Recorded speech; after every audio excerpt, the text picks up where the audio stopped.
America is essentially a dream. It is a dream of a land where men of all races, of all nationalities, and of all creeds can live together as brothers. The substance of the dream is expressed in these profound words. We hold these truths to be self-evident, that all men are created equal.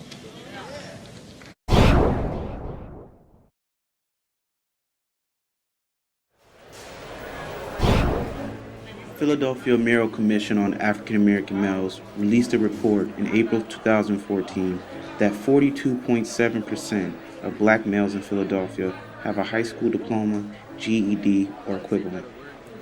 Other statistics of 8% of school-aged black boys are at or above proficiency levels at grade 4 reading. The Commission reports that if we continue along this pathway unchanged, it is estimated that 600,000 Philadelphians will lack the basic skills needed to compete in the global economy by 2030. While these are all harsh realities that our city leaders must address, that's just one side of the story. Here today, we offer ours. When I was a sophomore, I was introduced to be in practicum, which is theater at my school, from our director, Mr. DeCandia. He told me that he saw potential in me in being an actor. And I joined, and it was my first play, and I was very nervous. He broke down that fear of me getting on stage and showing my true emotions. He made me very professional, and he has forever changed my life. Also, through theater, I met my co-director, Mr. Sheldon, who now directs and is the leader of theater at my school. He threw the biggest challenge at me. I recently played Boy Willie in the piano lesson, and that was the most lines I ever had to memorize. Now, I walk around with a professionalism and confidence that I can accomplish anything. Sophomore year in my literature class, it's called I Have 99 Problems, But There's One. And in this project, I had to choose an event in my life that shaped me and shaped my future and changed me. That was very impactful, and the event that I chose was my father's death. And as I was going through the presentation and doing my project, I pulled out nothing but positive changes from this event. And now that I think back at it, I was only 10 years old, and surprisingly, I couldn't even cry. And I actually sat on my porch for about an hour just thinking how to improve myself and how to get better. And that's where I got my sense of responsibility. And instead of the common story of kids veering off to a path of darkness and getting into mischief after their parents passed, I actually excelled and it was better for it. And it's all because of this new sense of responsibility. Boys. And there I previously had a lot of influent and arrogant people running around acting like they knew the school. There I felt degraded, and there's only five black people there, so it was a minority. So I felt like I was just at the bottom of the people. So then in 8th grade, my mom told me that we had to go to Boys Latin because of financial situations. And at first I was skeptical about it, saying, would I actually fit in? And people will accept me for who I am because of my background. But then when I got to Boys Latin, I actually feel accepted because my classmates were mainly like brothers to me. And I feel like I could connect to them on an academic and relationship basis. So then now I feel as though like I have the power that I can connect with everybody around me in my environment. And I also can see that people that have money and power cannot really shape my future because I have my education, and I'm happy about that. So overall, I'm just happy where I am now, and I can strive to my success in future days. My life, since I am like pretty tall, people believe that I only play basketball or I do football, and like the stereotypes.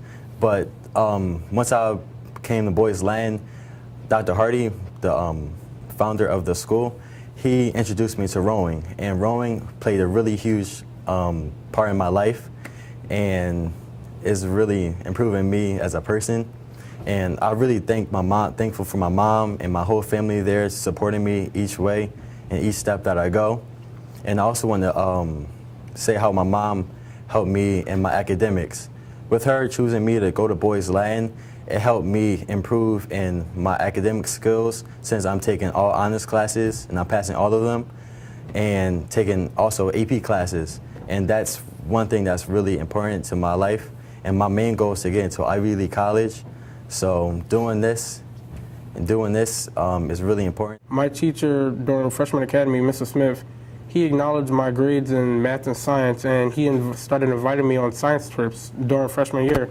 And I enjoyed them, more specifically the nanotechnology one, in which we learned about microscopic machines that could be then used to cure diseases such as cancer and sickle cell.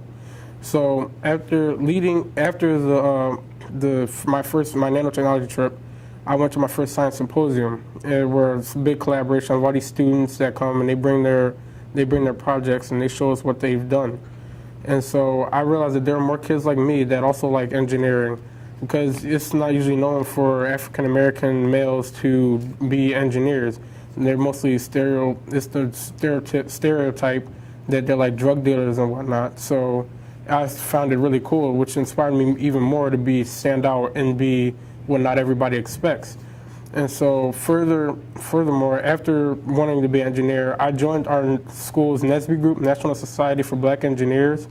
And I was able to join robotics teams and get into programming events where it could further my knowledge into becoming an engineer. When I was in middle school, during the process of picking high schools, I didn't really take it seriously.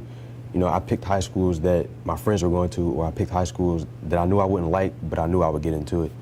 So I went to Parkway Center City. It was my last choice, and I knew I didn't want to go there, but it was just, out of all my lists, that just made the top 5. So when I got there, it was okay, but I really didn't like it. I knew that I needed to find something else to better myself, and it was a lot of distractions. It was people that tried to lure me into drugs, and it was girls that distracted me.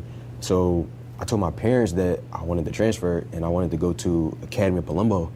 So my mom, she told me that I wouldn't get the letter to see if they accepted me until the summertime, but she already set up a Boys Latin interview with Dr. Tennant.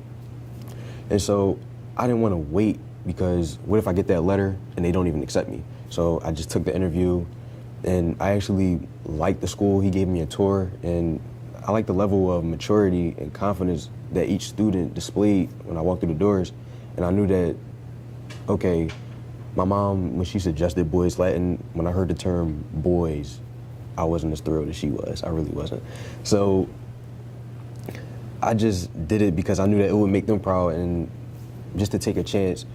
So when I started coming here, it was a little difficult to make friends, to adapt to this type of environment, because this is the first time I've ever been in a all-boys school. But when I got here, I started achieving pretty much everything. I was trying to put myself out there, join any activity I could, and I made so many connections that I started to get a little overwhelmed, so I put some activities to the side. But at Boys Land, I was able to show my successes and my failures. But when I look back, I always say that my successes always outweigh my failures. And that's what I learned. I learned that level of empowerment. When I made that decision to come here, I knew it was the right decision for me. The time has come to reaffirm our enduring spirit, to choose our better history, to carry forward that precious gift, that noble idea passed on from generation to generation, the God-given promise that all are equal, all are free, and all deserve a chance to pursue their full measure of happiness.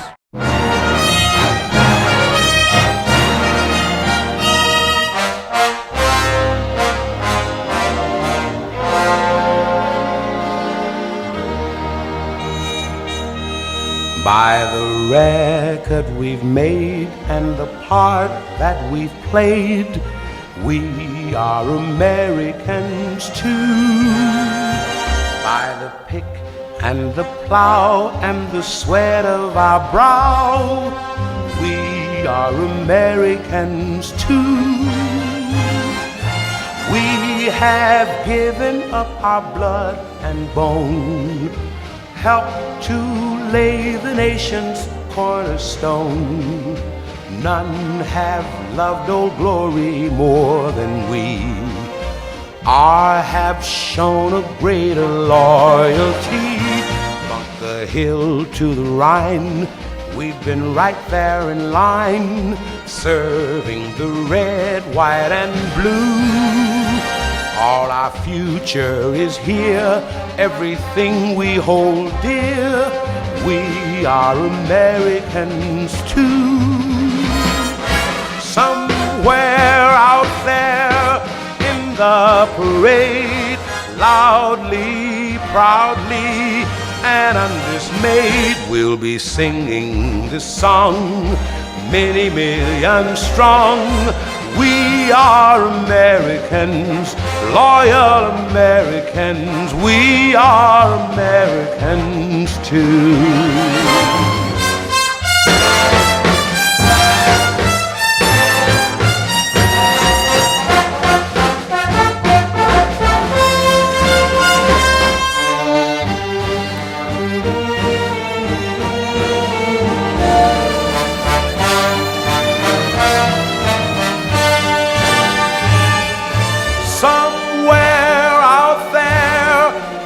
The parade, loudly, proudly, and undismayed, we'll be singing this song, many million strong. We are Americans,